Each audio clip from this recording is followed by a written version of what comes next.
Voilà, donc bienvenue à chacune et chacun pour cette nouvelle rencontre, hein, donc consacrée à ce livre un peu déroutant de l'Ancien Testament, le livre de Ruth.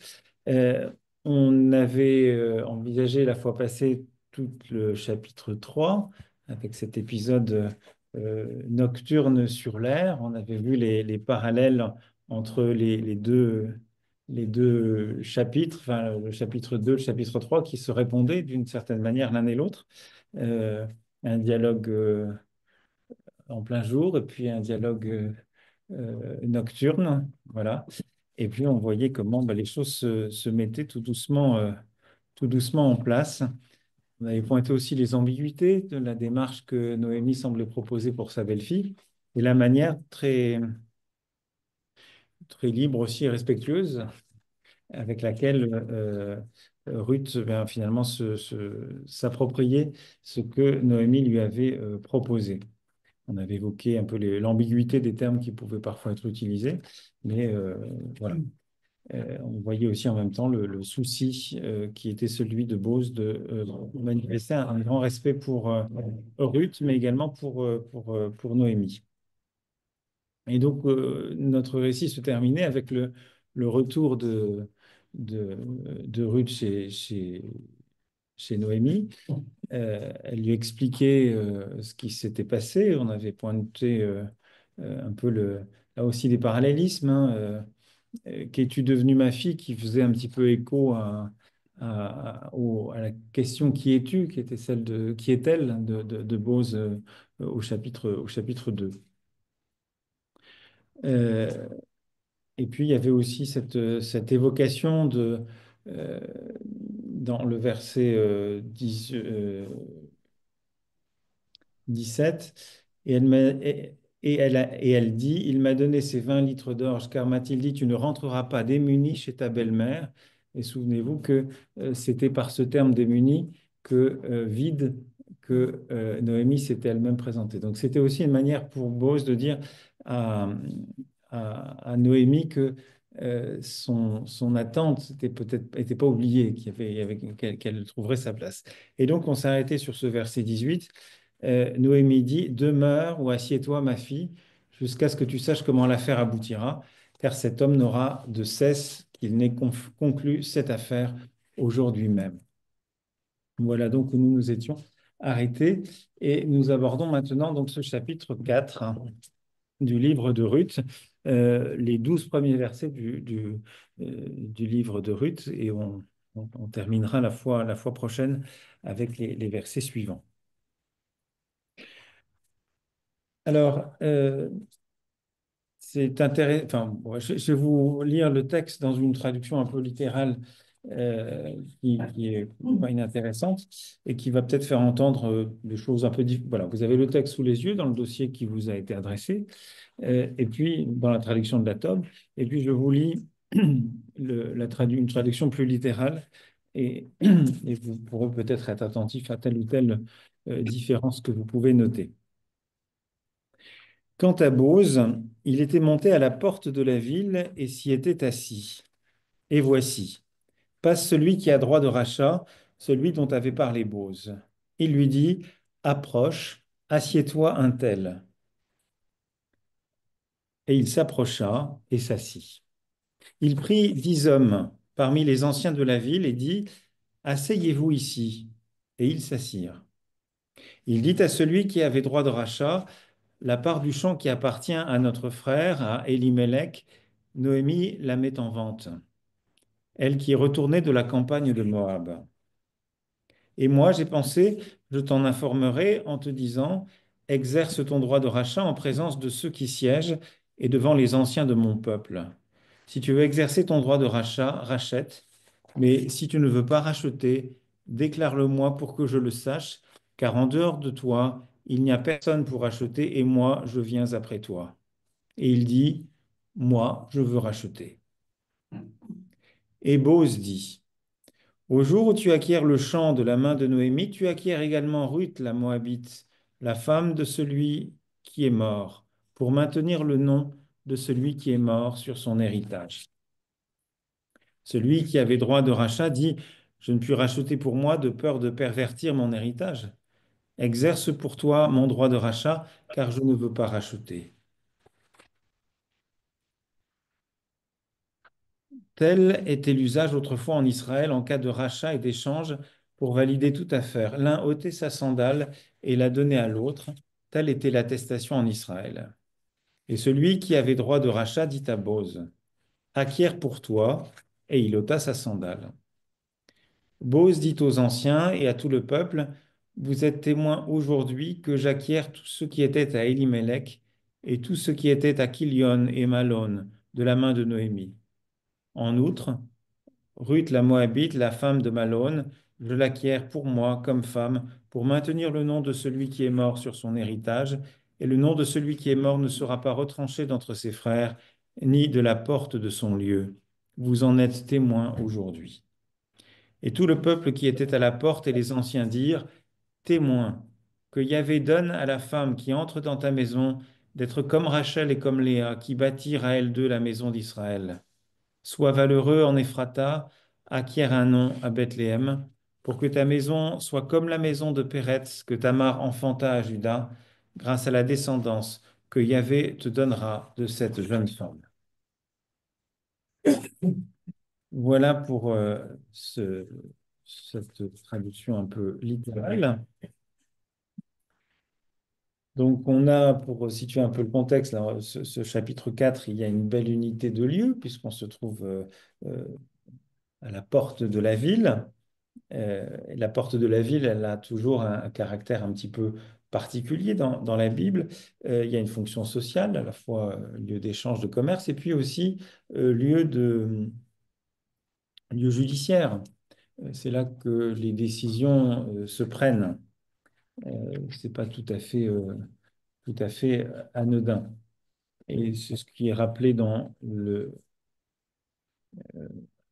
donc à la page 5.2, là. Vous avez tribunal, et puis ensuite 10 hommes parmi les anciens.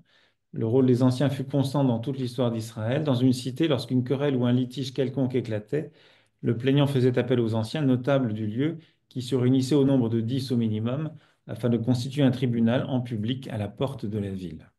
Donc et toute la scène va se dérouler là. Alors, on peut distinguer assez aisément, je pense, deux parties.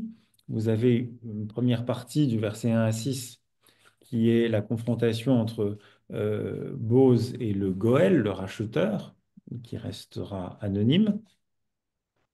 Et puis, vous avez une transition qui est apportée par ce verset 7, qui donne une indication à l'auditeur ou au lecteur qui ne connaît pas bien les traditions d'un Israël ancien. Euh, et qui évoque une habitude, un rite qui consiste à ôter sa sandale et à la donner. Et puis, tout de suite après, on va assister à la renonciation publique du Goël anonyme de son droit au rachat. Et suite à ça, l'exercice par Bose de ce droit qui lui revient désormais à présent. Alors, la première scène, elle s'ouvre sur quelque chose d'assez intéressant parce que justement, le chapitre 3 se terminait avec cette figure de Noémie qui invitait Ruth à s'asseoir. Et s'il y a un terme qui va beaucoup revenir là, dans ces premières lignes, c'est la question de s'asseoir. Alors, peut-être c'est intéressant que vous preniez le temps de relever avec un crayon tous ces termes qui reviennent, qui se répètent. On aura tout le loisir ensuite de regarder d'un peu plus près ces termes. Mais donc ça commence avec cette idée de s'asseoir ou demeurer, ce qui est une autre traduction possible.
Alors,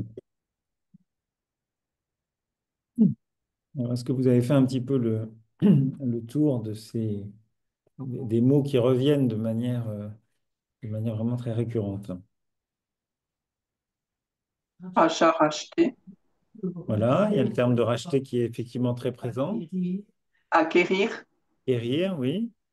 Défunt, nom du défunt, relever le nom du défunt.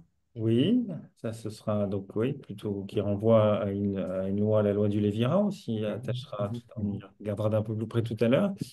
Et puis il y a témoin, pardon? témoin en présence d'eux, témoin en présence d'eux.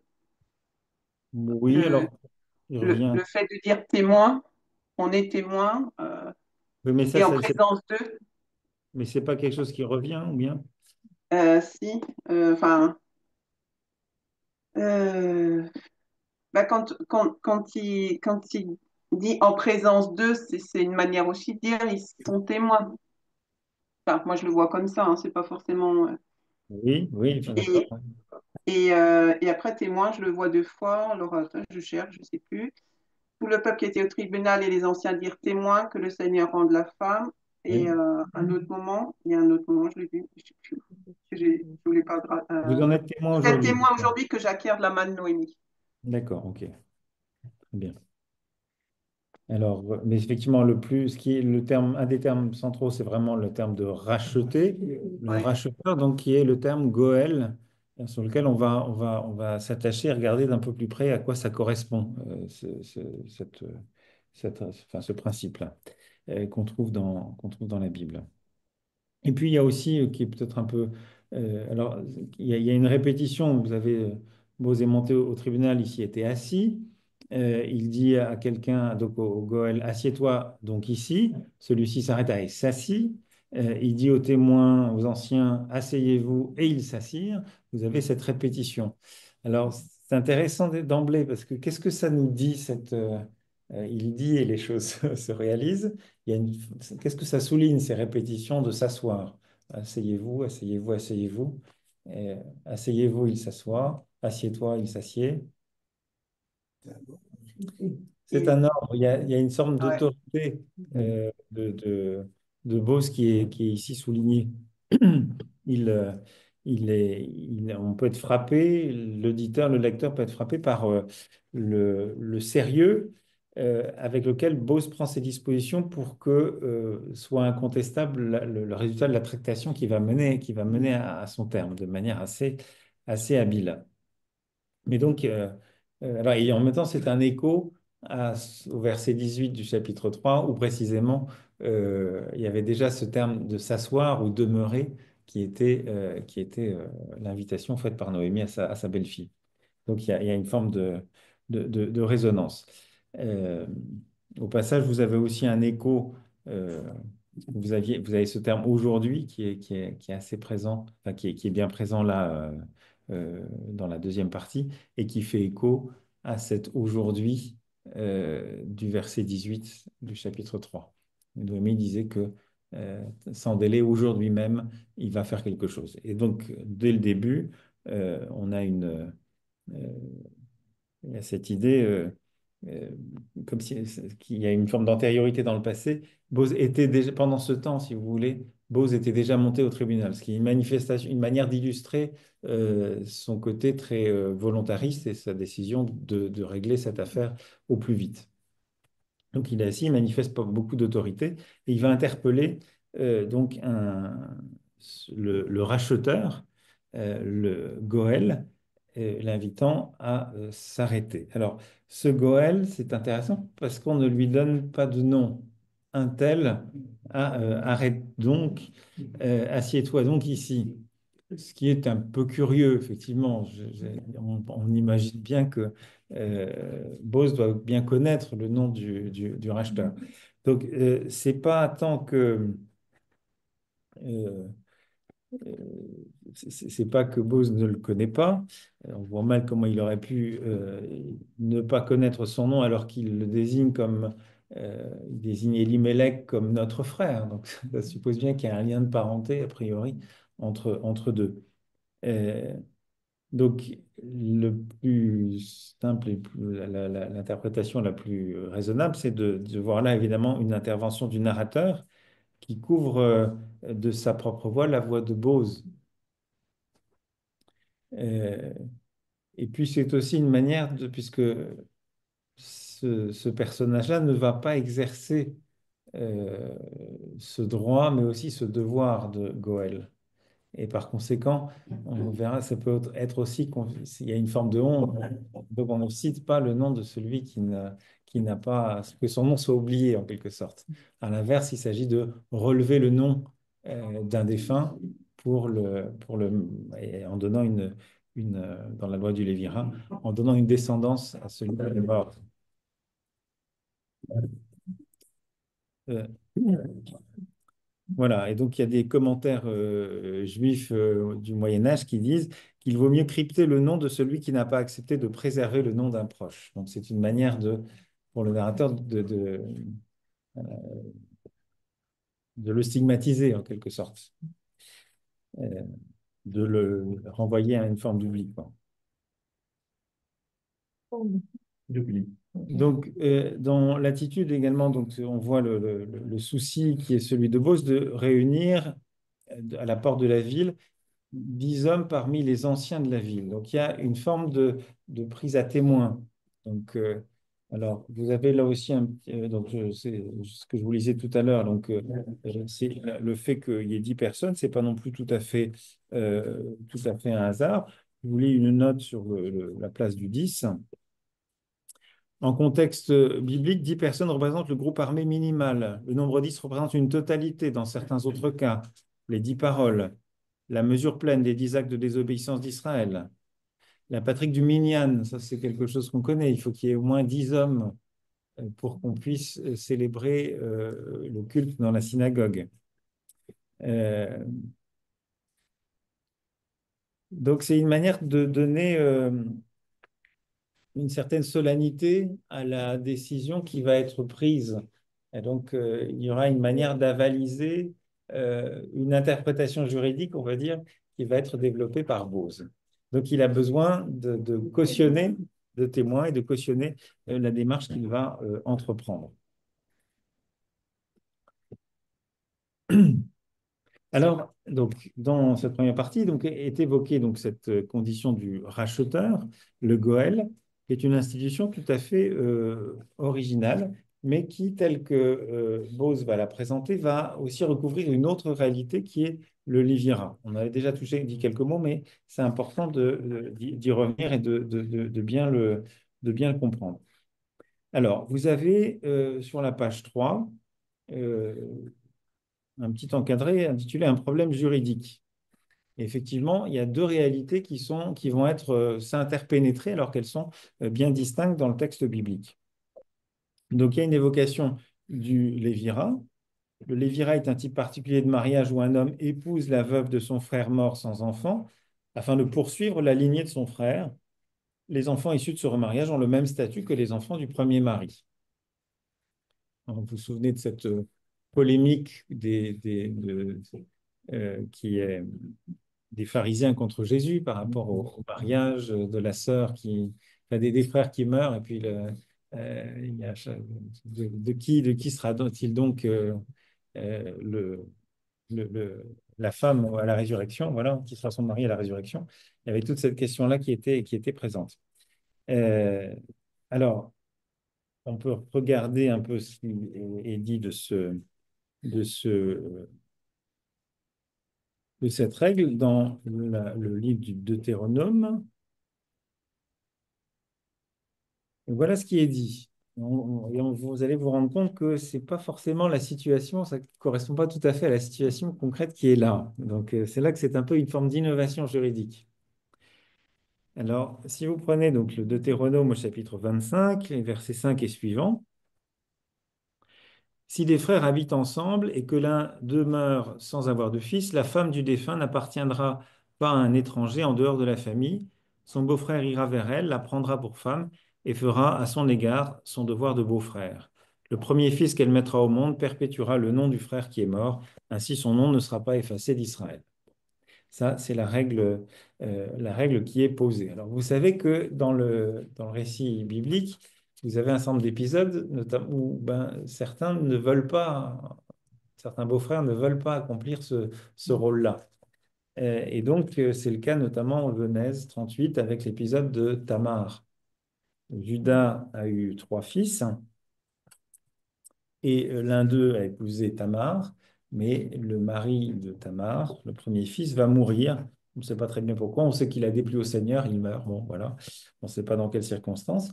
Et donc, théoriquement, ce serait au frère, donc notamment Onan, qui va s'y refuser par les moyens que l'on sait, étant donné voilà, l'onanisme. Et avec comme conséquence que il ne va pas donner de descendance à son frère. Il va mourir. Et puis finalement, le dernier fils, Judas va dire, bon, bah, tu resteras veuve en attendant que mon fils soit, le dernier soit assez âgé. Enfin, en fait, il a peur qu'il meure à son tour, donc il préfère éviter. Et c'est là qu'on va avoir cet épisode avec la ruse de Tamar. Il va finalement obtenir l'application de la loi de manière un petit peu frauduleuse, en tout cas en usant de ruse vis-à-vis de son propre beau-père cette fois-ci, puisque elle va se faire passer pour une prostituée et avoir des relations avec son beau-père Judas. De la sorte, elle va avoir un enfant et il le fera reconnaître par Judas qui, à partir d'un objet qu'elle lui aura dérobé. Et donc, le fils qui naîtra de Tamar, dans une application, disons, un petit peu extorquée du Lévira, ce sera Pérès qui va être le fils et qui est évoqué à la fin de notre texte. Donc, l'épisode donc, de Tamar, Genèse 38. Donc ça, c'est le principe du Lévira. Le Goël, le rachat, ça, c'est quelque chose d'assez différent. Alors, on trouve ça présenté dans le livre du Lévitique.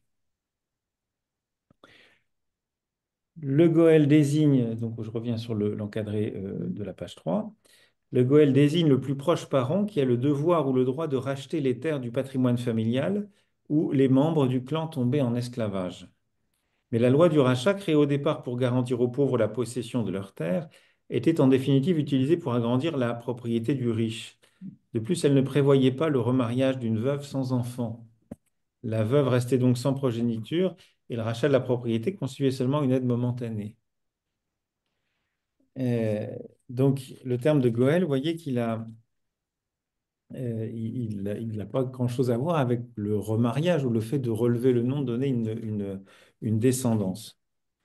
Euh, donc, il y a toute une série de règles qu'on va trouver dans Lévitique 25 pour dire qui, avec des règles de priorité, hein, qui, quand Bose disait à Ruth, euh, il y a un autre Goël, il y a un autre racheteur, il y a quelqu'un qui a la priorité sur moi. Et donc, il est assez respectueux de ce point de vue-là euh, de la loi. Alors, au passage, de manière amusante, vous vous souvenez peut-être que c'est euh, Ruth qui avait dit à Bose, euh, dans la nuit sur l'air, avait dit à Bose, rachète, enfin, épouse-moi parce que tu es mon racheteur, tu es mon Goël. Donc elle-même, elle faisait cette confusion, mais à laquelle Bose ne réagissait pas. Il semblait acquiescer, hein. Lorsque Ruth demande à Bose de l'épouser en tant que Goël, elle confond les obligations juridiques du Goël et celles du Lévir, du beau-frère. Alors, c'est ce que dit donc André Hénin. Est-ce que cette confusion trahit chez elle une méconnaissance de la loi du pays ou n'évoque-t-elle le Goël que parce que Noémie lui en a parlé en pensant peut-être au chant dont il va être question? Parce que là aussi, c'est quelque chose qui va arriver, on n'avait jamais entendu parler de ce chant. Mais il ne faut pas exclure une autre possibilité. Ruth pourrait demander à Bose d'étendre sa solidarité de Goël à un mariage léviratique. En tout cas, force est de constater que Bose ne la contredit pas sur ce point et que l'objection qu'il émet porte sur une question de priorité. Mais après tout, peut-être la confusion de Ruth a-t-elle suggéré à Bose le stratagème qu'il déploie à la porte de la ville.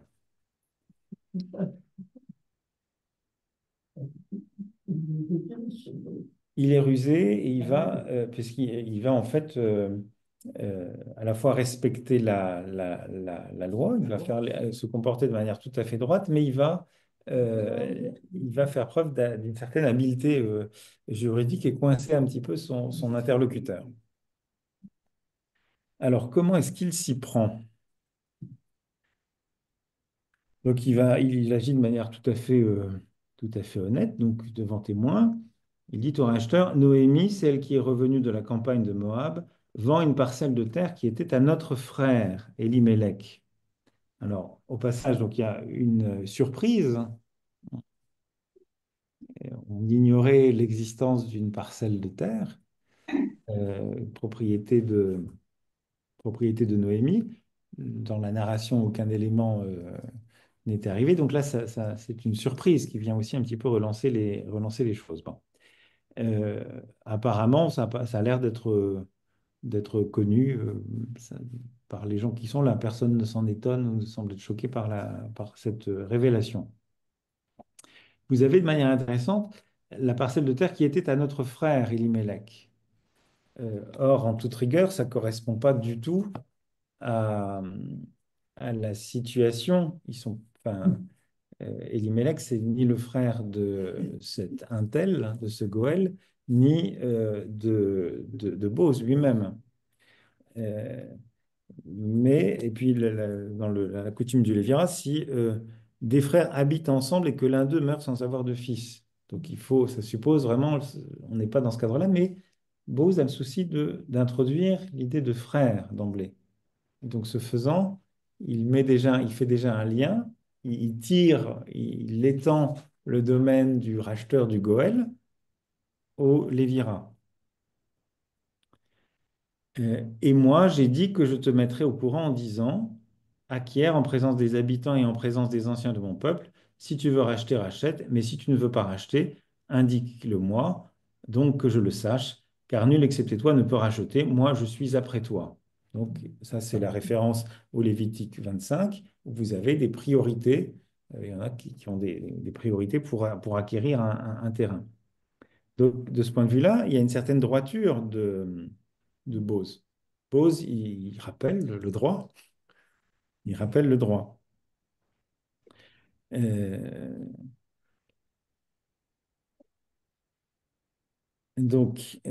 Commentaire de Wénin, Bose évoque une parcelle de terre que Noémie met en vente, un point dont il n'a pas été question avant. Il est impensable néanmoins que Bose invente, car la manière dont il parle montre que l'existence de cette terre est connue.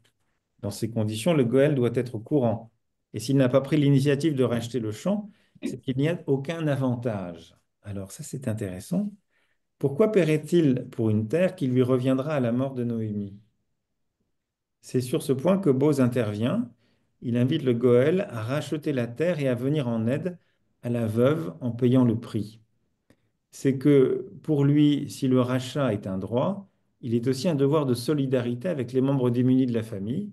Et il renvoie de ce point de vue-là à l'esprit même de la loi du Lévitique.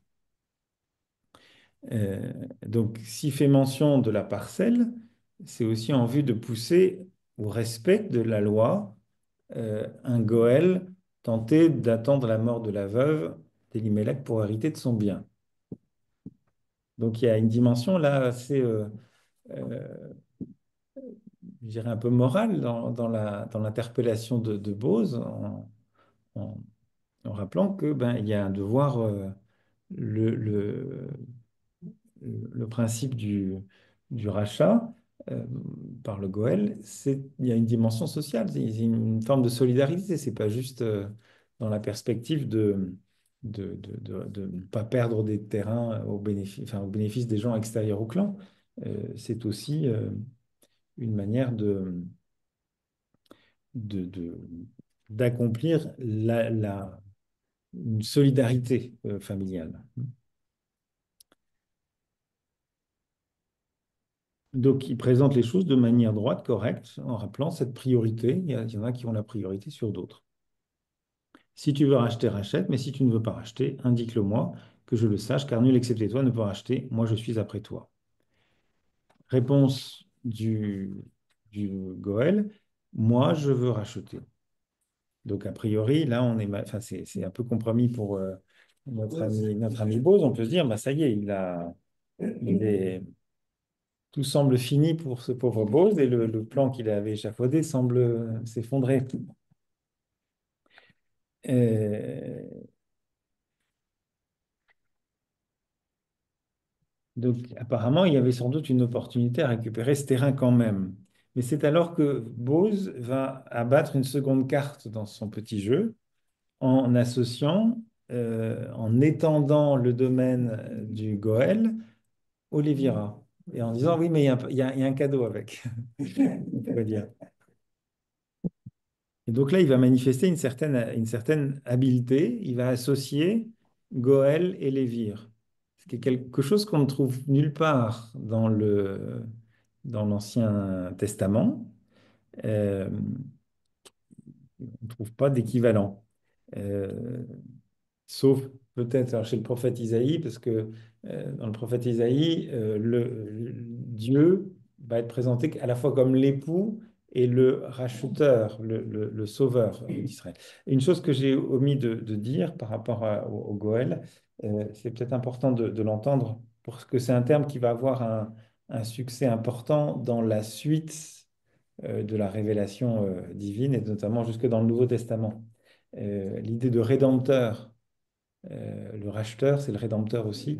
Et évidemment, c'est un terme qui va avoir un certain écho aussi dans le monde chrétien et dans le Nouveau Testament. Donc, si vous prenez le petit encadré, toujours à la page 3, envie d'aller plus loin, sur l'institution du Goël, c'est important d'avoir ça à l'esprit. Euh, Goël participe du verbe Gaal, revendiquer, racheter, et aussi protéger, et caractéristique de la solidarité familiale dans l'ancien Israël, Lévitique 25, dont je vous ai parlé. Mais dans l'Ancien Testament, le terme connaît aussi un usage religieux où l'aspect familial est gommé, au profit de l'idée de solidarité, de protection. Ainsi, Dieu se fait le Goël des orphelins, des pauvres et des justes éprouvés. Il assume ce rôle en sauvant Israël de la servitude et de l'exil. Euh, Le second Isaïe recourt 17 fois à ce terme pour chanter la libération que le Seigneur offre à son peuple. Et c'est ce vocabulaire que le Nouveau Testament reprendra en grec pour désigner la rédemption, le salut des hommes réalisé par le Christ. C'est intéressant d'avoir aussi ça à l'esprit. Euh, et c'est pas non plus sans intérêt pour... pardon? Non. Je pense que c'est aussi intéressant parce que si Matthieu, dans la généalogie du Christ, va juger utile de mettre la figure de Ruth, c'est aussi peut-être euh, pour évoquer d'une certaine manière la figure déjà du rachat aussi, hein, du Rédempteur. Euh, donc, Bose va associer ces deux réalités. Et dans cette innovation juridique, cet amalgame, euh, il va au fond lier le devoir légal du Goël de racheter la terre au devoir moral d'honorer les familiers défunts en perpétuant leur nom, en relevant le nom du défunt. Et c'est certainement pour ça que dès le verset 2, il avait eu le souci de situer Elimelech comme leur frère commun. C'est au verset 3, pardon. Euh, Leur frère commun, devant une parcelle de terre qui était à notre frère Elimelech. Et donc, ça me permettait euh, de préparer l'irruption ou la venue du Lévira, quoi. S'il est leur frère, la coutume du Lévira leur incombe, même si l'obligation juridique n'est pas de rigueur. Et donc, la force de l'argument de Bose est d'insinuer que le Goël aurait mauvaise grâce à faire valoir un droit légal tout en se dérobant au devoir moral envers ceux dont il va tirer profit. Et là, devant cette innovation juridique, le Goël, eh ben, il change assez radicalement d'avis. Alors le racheteur dit, je ne peux pas racheter pour moi, sinon je ruinerai mon patrimoine. Toi, rachète pour toi mon droit de rachat, puisque je ne peux pas racheter. Alors, pourquoi un peu cette réaction surprenante? Alors, il y a différentes raisons qu'on peut euh, évoquer. Euh, il y a d'abord le fait que s'il doit donner, non seulement il va racheter, donc il rachète le terrain, mais, mais s'il doit donner naissance à une descendance à Elimelech, eh bien, il faudra bien que les héritiers ils seront en droit de recevoir ce terrain qui appartenait à leur père. Donc, voilà, ça c'est une acquisition, mais finalement qui n'est pas si intéressante, quoi. C'est une mauvaise affaire, on pourrait dire. C'est un cadeau empoisonné. Et les fils de Ruth lui réclameront comme l'héritage qui leur revient en tant que fils de Malon. Et donc, voilà, Bose lui fait comprendre que la bonne affaire qu'il pouvait espérer, elle va être moins bonne qu'il ne. Ce sera un peu un cadeau empoisonné. Euh, Si en plus il va devoir se marier à une Moabite. Alors ça, c'est un peu l'argument éthique, puisque épouser une Moabite, c'est une abomination. Euh,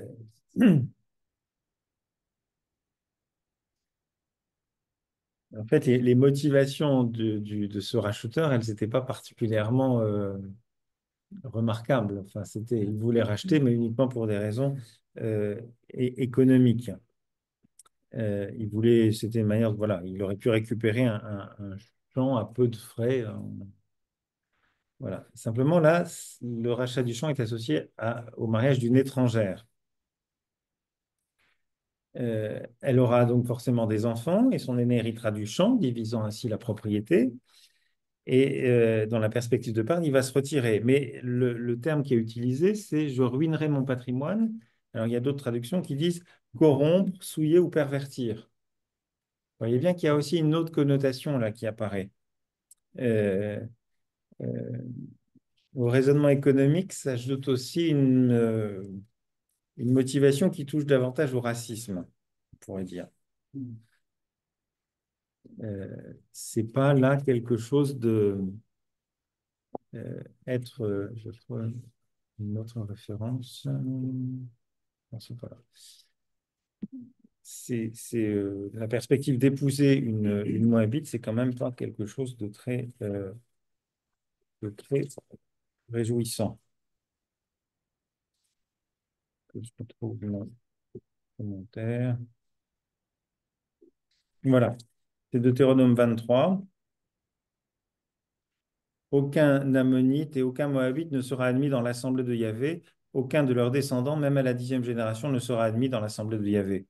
Et donc, vous voyez bien qu'il y a aussi cette espèce de réserve qui tient au fait que, ben non, épouser une Moabite quand même, ce serait pas très, très heureux.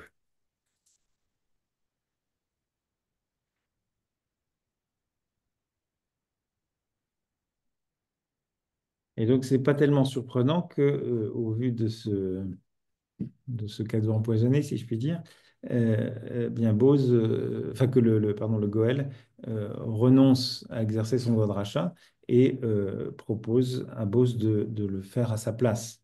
Toi, rachète pour toi mon droit de rachat, puisque je ne peux pas racheter.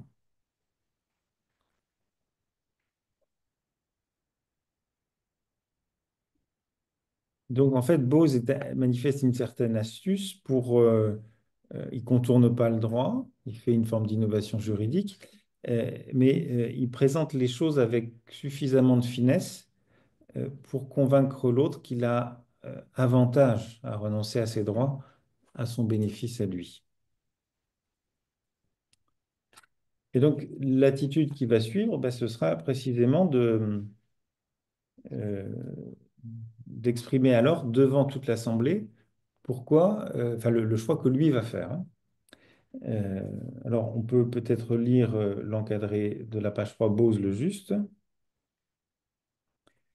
qui reprend un peu toute l'attitude qui est celle de Bose. De bon matin, Bose se rend à la porte de la ville. Il veut savoir si l'autre parent est disposé à exercer son droit de rachat sur le terrain en vente. L'autre parent est prêt à observer la loi du rachat, mais il veut seulement racheter la terre sans prendre en charge la famille de Noémie. Or, pour Bose, si le rachat est un droit, il est aussi un devoir de solidarité avec les membres démunis de la famille. Bose invite donc l'autre à aller au-delà de ses obligations légales et à devenir le lévir de Noémie. Celle-ci étant trop âgée pour concevoir un enfant, il devra épouser Ruth pour donner une descendance à son défunt mari. Vous voyez bien il y a là aussi, non seulement il y a une extension de, de la loi, enfin, de la règle de Goël au lévirat, mais le lévirat, en toute rigueur, il s'appliquerait à Noémie. Or, Noémie, on le sait, elle l'a dit à ses belles-filles euh, au chapitre premier pour les encourager à ne pas la suivre, en disant, mais je ne peux pas vous donner des fils, j'en ai plus, il faudrait que si je ne peux plus enfanter, je ne peux plus donner de fils. Donc, et donc, il y a une forme d'extension aussi généalogique, puisque l'application du Lévirat, elle passe de Noémie à Ruth. L'autre se déclare incapable de supporter à la fois le rachat du bien et l'entretien d'une femme étrangère entièrement démunie. En effet, si le Goël épouse Ruth, il lui faudra payer un chant qu'un jour les fils de Ruth lui réclameront comme un héritage qui leur revient en tant que fils de Malone. De plus, son propre héritage risque de se disperser du fait d'un mariage qui, par le marché, le liera à une Moabite, horreur des... Voilà. On comprend dès lors qu'il préfère laisser la place à Bose. Donc, à ce moment-là, Bose, c'est le verset 8. Je reviendrai sur le verset 7 ensuite. Euh, Bose va reprendre, verset 9, pardon.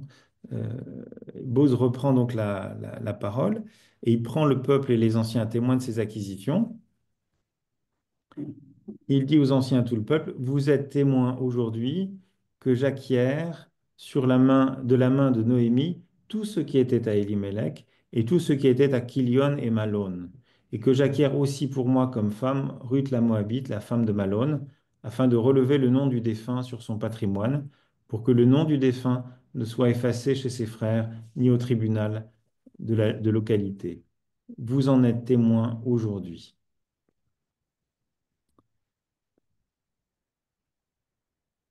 Alors, il y a cette prise à témoin, elle vise évidemment à exclure toute contestation.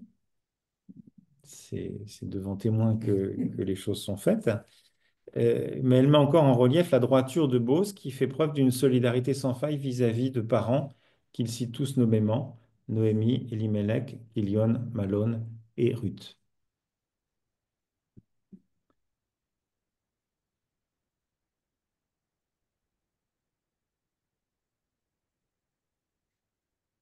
Et donc, en même temps, enfin, il met en avant davantage plutôt le Lévirat. Enfin, quand il y a l'idée de relever le nom. Donc il y a cette légitimité. C'est pas par goût du gain qu'il le fait, mais c'est pour remplir cette obligation morale qu'il sait qu'il a un peu élargie, mais il le fait pas par appât du gain. Et donc il y a aussi un contraste par rapport au Goël Intel.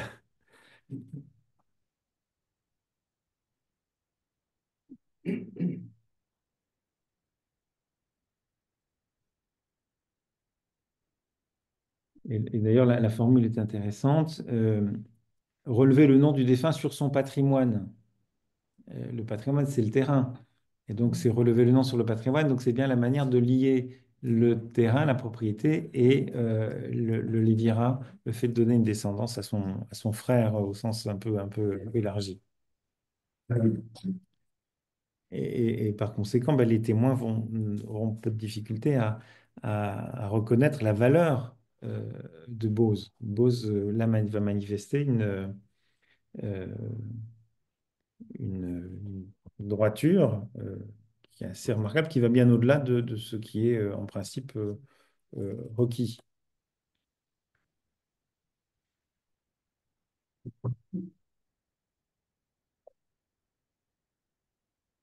Alors, j'en viens à cette histoire de sandales, parce qu'elle est un petit peu surprenante. Alors, on nous apprend que euh, il y a une espèce de tradition d'un usage particulier. Alors, manifestement, il s'agit de donner au lecteur des informations sur le contexte historique. Voilà, enfin, des choses qu'on ne maîtrise pas, enfin que il y a des, il y a des traditions, des rites qui manifestement, au moment où le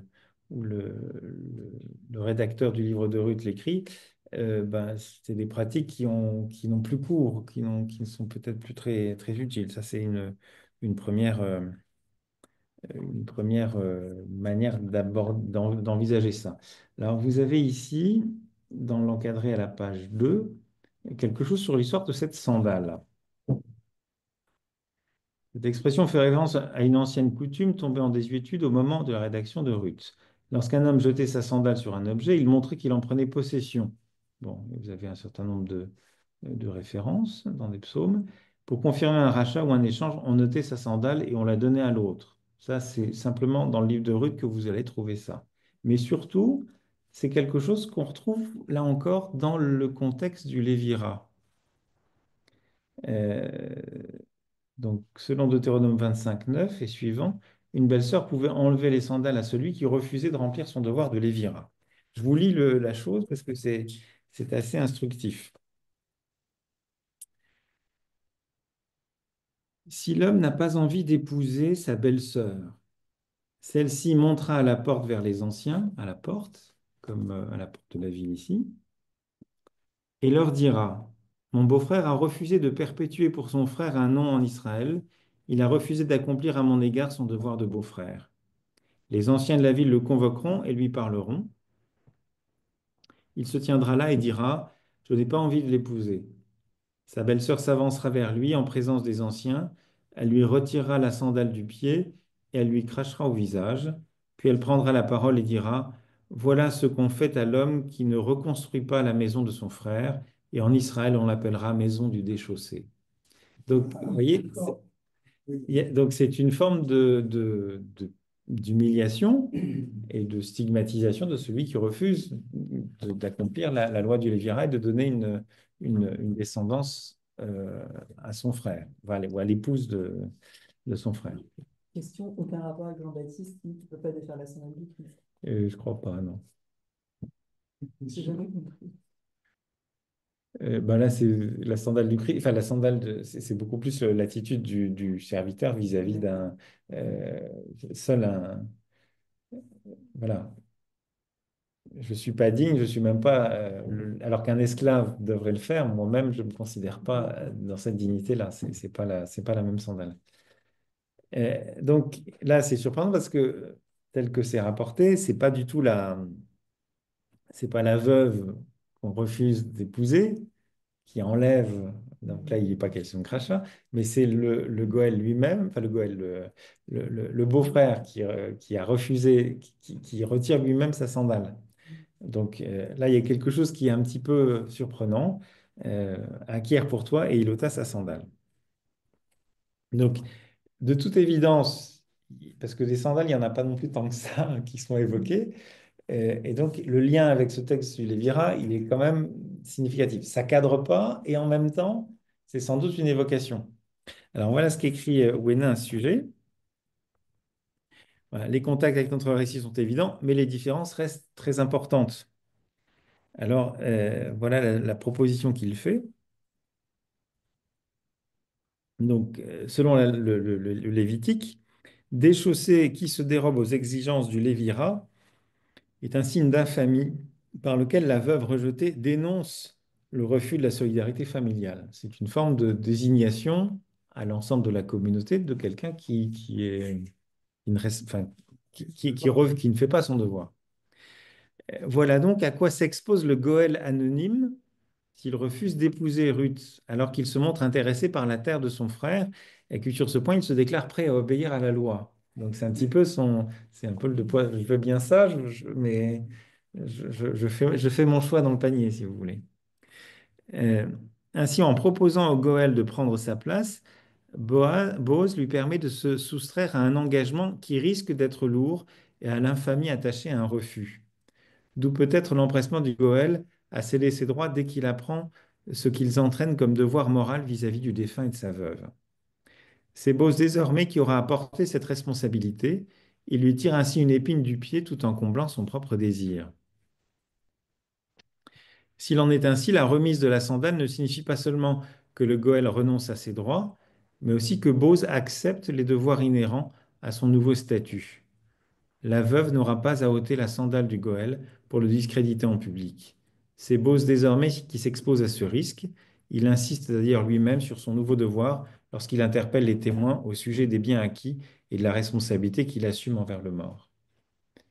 Euh, donc, vous voyez la manière dont Whénin cherche à lier ces deux récits qui ne semblent pas tout à fait concorder, et pourtant il y a aussi sans doute un peu du sens. Et alors après, il va plus loin. Vous vous souvenez que on avait évoqué la fois passée dans l'épisode sur l'air à Vannes, il y avait aussi quelque chose de découvrir les pieds. Et on avait vu que dans les textes bibliques, les pieds pouvaient parfois désigner le sexe masculin. Et donc, ce qui est aussi euh, cette image n'est pas non, peut-être pas non plus tout à fait absente. Et voilà ce qu'il dit. Si le pied représente le sexe masculin et si la sandale symbolise le sexe de la femme, le fait d'ôter celle-ci figure ce à quoi le Goël renonce vis-à-vis de Ruth. Le verbe shalaf, utilisé ici pour décrire l'enlèvement de la sandale, est porteur d'une même image. C'est ce que fait celui qui renonce à avoir une descendance avec une femme, comme ici le Goël avec Ruth. Boaz acquiert ce droit. Les anciens et le peuple y font écho dans leur discours final. Euh, il honore ainsi l'engagement pris vis-à-vis de celle qui s'était couchée nue à l'endroit de ses pieds pour l'inviter à étendre sur sa nudité le pan de son manteau. Donc c'est un écho à Ruth 3. Et en même temps, euh, c'est aussi une référence à l'épisode de Tamar, puisque le frère de Er, le premier époux de Tamar, qui est mort, eh bien, le premier frère, c'est Onan. Or, Onan, précisément, refuse de donner une descendance à son frère et en se retirant. Voilà. Et donc, l'explication paraît pas, de Wenham paraît pas euh, du tout idiote, mais même s'il fait pas la référence, s'il fait pas référence à Tamar, mais je trouve qu'il y a un vrai lien qu'on peut un peu développer, quoi. Et pour aller un peu dans ce sens, ben, c'est la réaction du peuple euh, du peuple qui était au tribunal et les anciens, donc les 10 qui avaient été rassemblés, euh, et le peuple qui était déjà évoqué autrement dans le livre de Ruth au chapitre précédent, dans le dialogue qu'il y avait entre Ruth et Bose. Euh,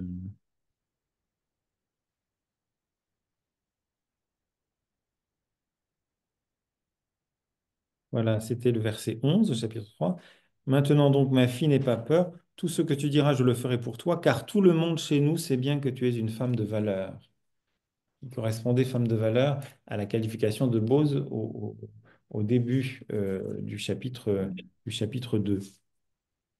Mais donc, cette femme de valeur, tout le monde le sait. Et c'est précisément tout le peuple, tout le monde qui va qui va valider le choix que Bose vient de faire.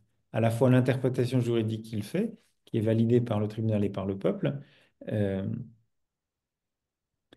euh, voilà, ça valide l'interprétation juridique et le choix qu'il fait. Et ce qui est très intéressant dans ce que les accents des vœux du peuple à ce moment-là, c'est qu'ils vont faire référence à des figures qui sont des figures fondamentales dans l'Israël ancien. Euh, Témoin que le Seigneur rende la femme qui entre dans ta maison comme Rachel et comme Léa, qui ont bâti elles deux la maison d'Israël. Fais fortune en Ephrata, Ephrata, c'est Bethléem, et proclame un nom en Bethléem, qu'ainsi par la descendance que le Seigneur te donnera de cette jeune femme, ta maison soit comme la maison de Péretz que Tamar enfanta à Juda. Donc cette deuxième référence, vous aviez Rachel et Léa, et puis vous avez la référence à Tamar et à son fils Péretz.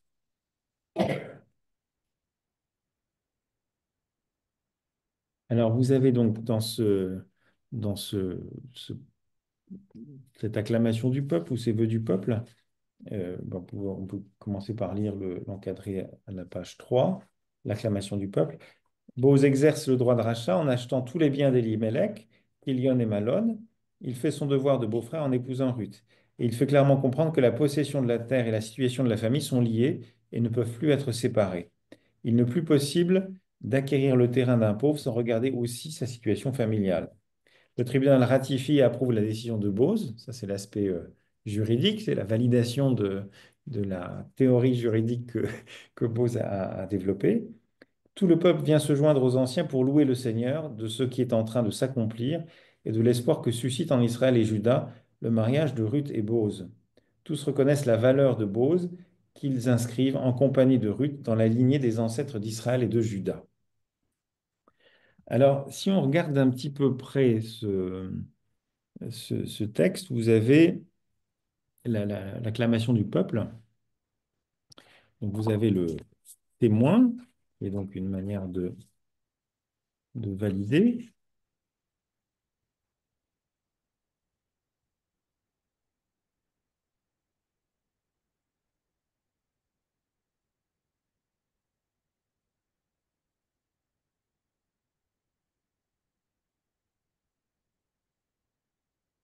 Voilà, l'autre commentaire. La réponse du peuple et des anciens qui marque la résolution de l'affaire vient sous la forme d'un bel écho à la phrase de Boaz. Ils lui répondent de manière unanime, témoin. C'est donc que l'Assemblée du peuple et des anciens sanctionne positivement le double engagement de Boaz. Elle le juge conforme à la tradition légale d'Israël. Une exception est ainsi faite à l'interdit de la loi mosaïque, qui interdisait d'épouser une Moabite. Mais c'est en faveur d'une Moabite d'exception. La suite en dit long sur la reconnaissance dont jouit Ruth. Dans ce qui est déjà la forme d'une bénédiction nuptiale, les témoins demandent à Yahvé d'assimiler Ruth aux matriarches Rachel et Léa, bâtisseuses de la maison d'Israël. De manière significative, Rachel est mise en tête, bien que cadette. Elle était la femme aimée du patriarche. Ruth est de même liée à Boaz par un lien d'amour. Ton peuple sera mon peuple, avait dit Ruth à Noémie en 1,16. La voici qui non seulement entre dans la maison de Boaz, mais se trouve également associée aux figures fondatrices du peuple d'Israël. Rachel et Léa étaient descendantes de Nahor, frère d'Abraham. Ruth, quant à elle, descend de Lot, et donc de l'autre frère d'Abraham. L'histoire de Ruth et de Boaz nous reconduit en quelque sorte à la naissance d'Israël, à l'époque patriarcale. Et donc là, il y a aussi une manière c'est une façon de renouer et de renouer avec cette histoire ancienne. C'est de revenir euh, et de revenir à cette situation un petit peu originelle. Je pense que c'est pas inintéressant du tout. On trouve aussi toutes les bénédictions dans les psaumes. Hein. Oui, le Seigneur, le Dieu d'Israël, on chante ça 2 fois par semaine. Mhm. Donc, dans les figures, donc, il y a donc Rachel et Léa, donc, que j'évoquais leur généalogie respective, hein, dans quelle généalogie elles se situent les unes, enfin, Rachel et Léa d'un côté et puis et Ruth de l'autre. Donc, c'est pas anodin. Euh, mais vous avez donc à côté de Rachel et Léa, vous avez la figure de Tamar. Alors, je vous lis ce qu'écrit André Hénin. Les 3 noms de la dernière section, voilà, renvoient quant à eux à une histoire de naissance. Euh, Donc ça, c'est la partie autour de Tamar avec la figure de Pérez. Pérez est issu de l'union de Tamar avec Juda. Aussi, la scène de Ruth qui rappelle cet événement qu'on avait envisagé la fois passée, évoque le mariage et surtout l'union charnelle des partenaires. Il est naturel dès lors que ce soit le fruit de l'union de Ruth et Boaz que le chœur chante ici, anticipant le mariage et la naissance du fils qui viendra au verset suivant, verset 13. Euh, donc cette répartie du chœur de la foule trouve un prolongement dans la généalogie, par-delà l'épisode de la naissance d'Obed et de son détournement par Noémie. En effet, la liste prolonge celle qu'ébauche le chœur. Israël, l'époux de Rachel et Léa, engendre Juda, qui avec Tamar engendre Pérez, qui engendre Esron et les autres. En ce sens, la mention d'Éphrata et de Bethléem au centre du chant et du chœur annonce la fin de la généalogie qui débouche sur Jessé et David, deux Éphratéens de Bethléem. En Genèse 35, 16, 19, Éphrata et Bethléem sont liés à la mort de Rachel. La première matriarche chantée par le chœur est déjà évoquée en Ruth, chapitre 2. Le narrateur entend-il suggérer qu'avec Ruth, la vie reprend au lieu même où est morte la femme aimée d'Israël? Si c'est le cas, la Moabite représente le don qu'en plus du pain, le Seigneur fait au peuple de Bethléem, Ephrata. Donc aussi une manière de renouer par cette figure qui est Ruth, quelque chose qui avait été cassé en quelque sorte. Voilà. Enfin, c'est de réinscrire la figure de Ruth dans cette généalogie prestigieuse. Il y a là quelque chose d'assez riche et intéressant. Euh, alors, dans un autre commentaire, ce qui est rapporté aussi, c'est euh, alors autant Rachel et Léa, donc là elles apparaissent comme bah, c'est les mères des 12 tribus, hein. Donc elles sont vraiment centrales, c'est vraiment les matriarches. La figure de Tamar, elle est beaucoup plus ambiguë.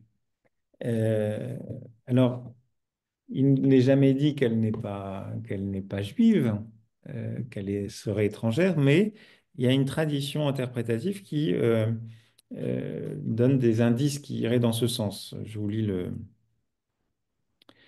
euh, parce que c'est une analogie effectivement entre Ruth et Tamar, que toutes les deux pourraient être des étrangères. Alors, c'est pas dit clairement. Si vous prenez le récit de Genèse 38, vous verrez pas Tamar désignée comme étrangère, mais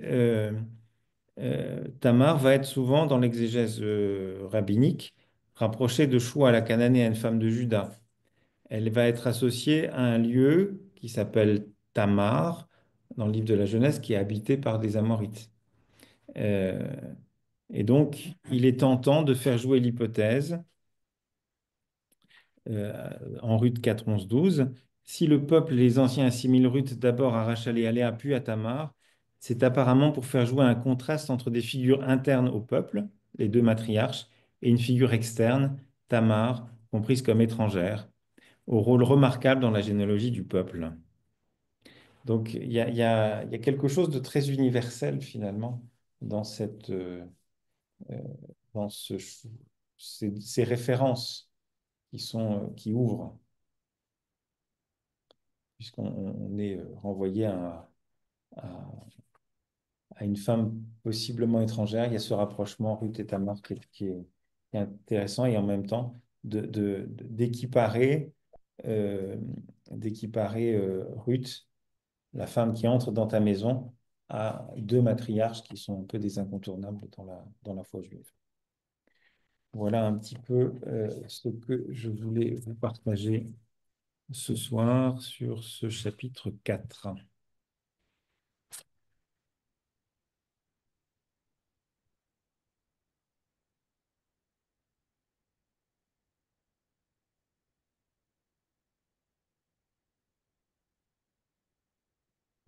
Il y a des questions ou des réactions.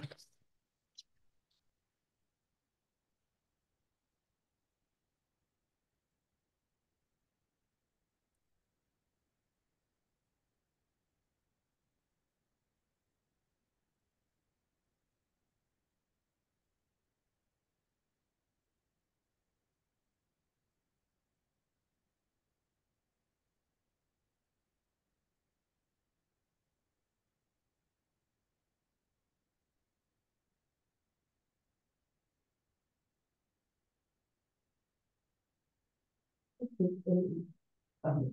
Donc, c'est à la fois quelqu'un qui agit gratuitement en faveur, bien entendu, de Ruth, mais d'autre part, il a quelquefois une dose assez ambiguë. Il essaye effectivement de, comment s'appelle-t-il, Elimelech, le premier. euh, Il y a une mise en scène un petit peu de la part de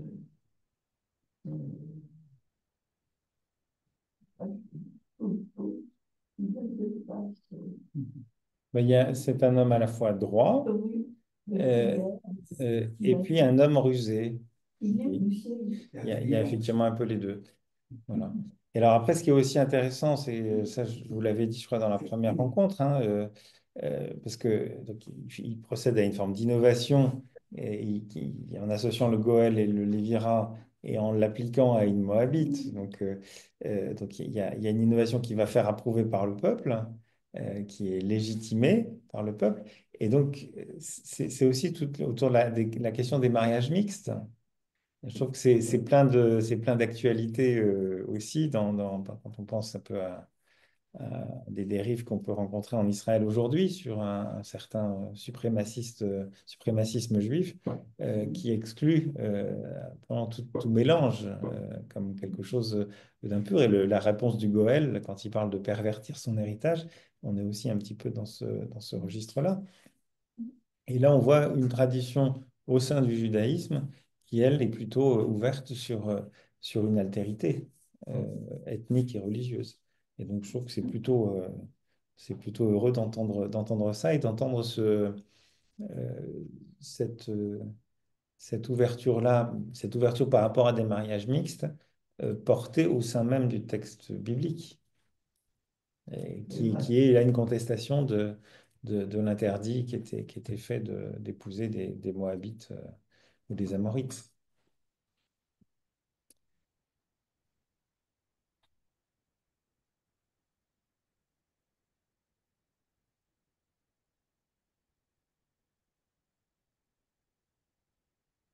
Voilà, ben, je vous propose de... Oui. Donc, Boaz, en épousant Ruth, d'une pestiférée, elle fait une femme de valeur, quoi, une femme reconnue. Eh ben, en tout cas, il franchit une barrière qui était difficilement franchissable. Alors après, c'est comme disent les commentaires rabbiniques, c'est une femme, c'est une Moabite d'exception, d'accord? On va relativiser les choses, hein. Voilà, d'accord, elle n'est pas juive, mais enfin, c'est une Moabite d'exception. Alors, il fait quelque chose de bien parce que Ne brise pas au profitant de la situation. Il fait évoluer la chose dans le bon sens. En fait. ben, c'est-à-dire c'est-à-dire qu'il met son habileté aussi pour aller euh, pour mettre en œuvre la vraie finalité de la loi. Donc, qui n'est pas celle de donc le principe du Goël, c'était voilà l'idée que la terre reste dans le clan, mais c'était pas que ça, c'était aussi une dimension de solidarité familiale.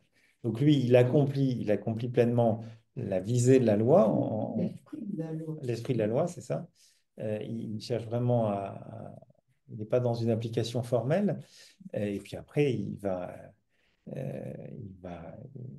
il va au-delà parce que ça rencontre aussi ben, son amour et il va au-delà de cet interdit d'épouser une étrangère. C'est quelqu'un de très ouvert. Il est, c'est pas, mais il y avait des coutumes à l'époque et il est tranquille pour arriver au but qu'il s'est fait. Je pense qu'il devait, en plus, il devait aimer cette fille. Il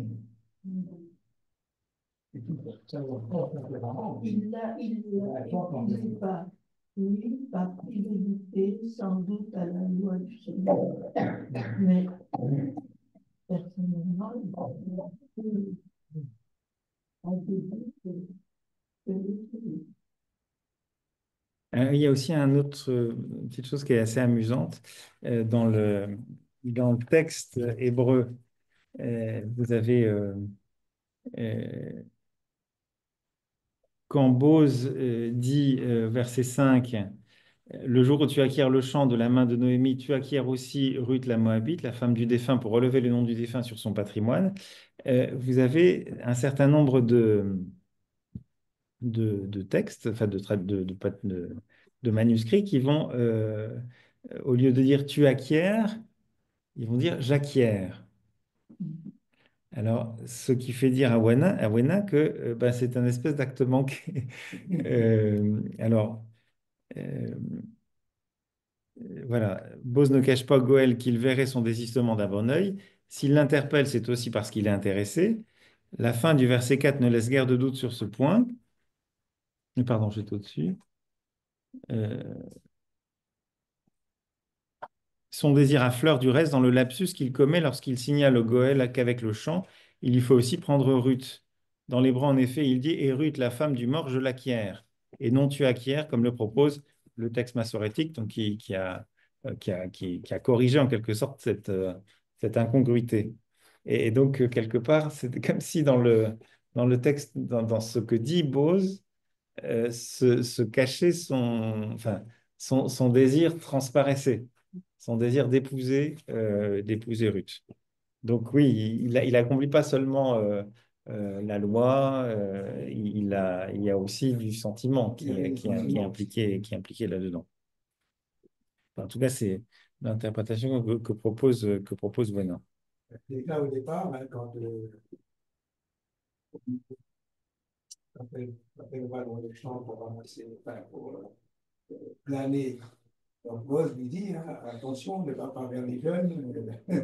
Donc, c'est là, les sentiments, il les avait déjà, je pense, au départ. Oui, oui, sûrement. Sûrement. Et puis cet intérêt qu'il manifeste d'emblée.